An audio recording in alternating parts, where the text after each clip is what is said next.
Hi hello friends, welcome to Pravana lifestyle. இன்றைக்கி நம்ம சேனலில் க்ரீன் குருமா எப்படி பண்ணுறதுன்னு பார்க்கலாம். அதுக்கு ஒரு மிக்ஸி ஜாரில் 2 டேபிள் ஸ்பூன் அளவுக்கு வறுத்த வேர்க்கடலை, 4 பச்சை மிளகா, சின்ன துண்டு இஞ்சி, 3 பல் பூண்டு, ஒரு பட்டை, 2 கிராம்பு, ஒரு மீடியம் சைஸ் பெரிய வெங்காயத்தை ரஃப்பாக சாப் பண்ணிவிட்டு சேர்த்துக்கோங்க.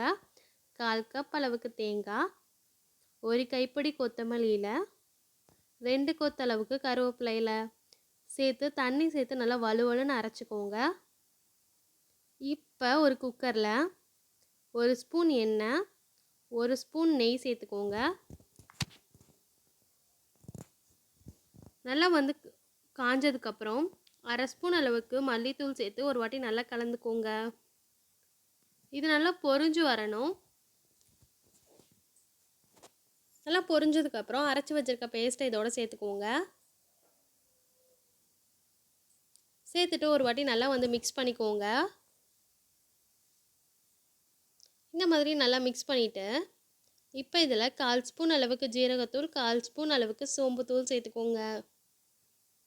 இதோட ஃப்ளேவர் நல்லாயிருக்கும். சேர்த்துட்டு ஒரு வாட்டி கலந்துக்கோங்க.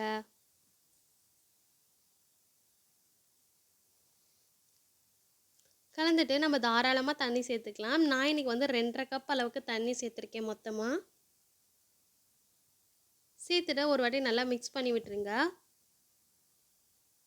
மிக்ஸ் பண்ணிவிட்டு இப்போ இதுக்கு தேவையான அளவு உப்பு சேர்த்துக்கலாம். நான் இன்றைக்கி ஒரு 1/2 டீஸ்பூன் அளவுக்கு உப்பு சேர்த்துருக்கேன். நான் கல் உப்பு சேர்த்துருக்கேன். சேர்த்துட்டு நல்லா இந்த மாதிரி மிக்ஸ் பண்ணி விட்டுட்டு மூடி போட்டு மீடியம் ஃப்ளேமில் வச்சு 2 விசில் வச்சு எடுத்துக்கோங்க.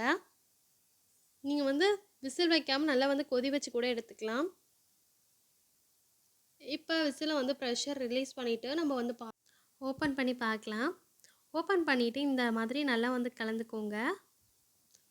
கலந்துட்டு உப்பு தேவைப்பட்டால் உப்பு சேர்த்துக்கோங்க. நான் கொஞ்சமாக உப்பு சேர்த்துருக்கேன். சேர்த்துட்டு நல்லா கொதிக்க வச்சுக்கிறேன். இந்தளவுக்கு நல்லா கொதிக்க வச்சுட்டு இதுக்கு மேலே வேணும்னா நீங்கள் கொத்தமல்லி இலைகள் சேர்த்துக்கலாம். நான் எதுவுமே சேர்க்கலை. இப்போ ஸ்டவ் ஆஃப் பண்ணிவிட்டு நம்ம சர்வ் பண்ணிடலாம். உண்மையாகவே ரொம்பவே டேஸ்ட்டாக இருந்துச்சு இந்த குருமா. நீங்களும் ஒரு வாட்டி ட்ரை பண்ணி பாருங்கள். நான் இன்றைக்கி தோசையோடு சர்வ் பண்ண போகிறேன். நீங்கள் இட்லி கூட சர்வ் பண்ணலாம். பட் இட்லியை விட தோசை ஊத்தாப்பத்துக்குலாம் ரொம்பவே டேஸ்ட்டாக இருக்கும். நீங்களும் ட்ரை பண்ணி பார்த்துட்டு உங்களோட ஃபீட்பேக்கை கமெண்டில் சொல்லுங்கள். இந்த ரெசிபி உங்களுக்கு பிடிச்சிருக்கும்னு நினைக்கிறேன். இந்த ரெசிபி உங்களுக்கு பிடிச்சிருந்துச்சுன்னா மறக்காமல் நம்ம சேனலுக்கு ஒரு லைக், ஷேர் பண்ணிடுங்க, சப்ஸ்கிரைப் பண்ணிடுங்க. அப்படியே கூடவே இருக்க பெல் ஐக்கோனே கிளிக் பண்ணிடுங்க. இந்நாள் இனிய நாளாகட்டும். தேங்க்ஸ் ஃபார் வாட்சிங்.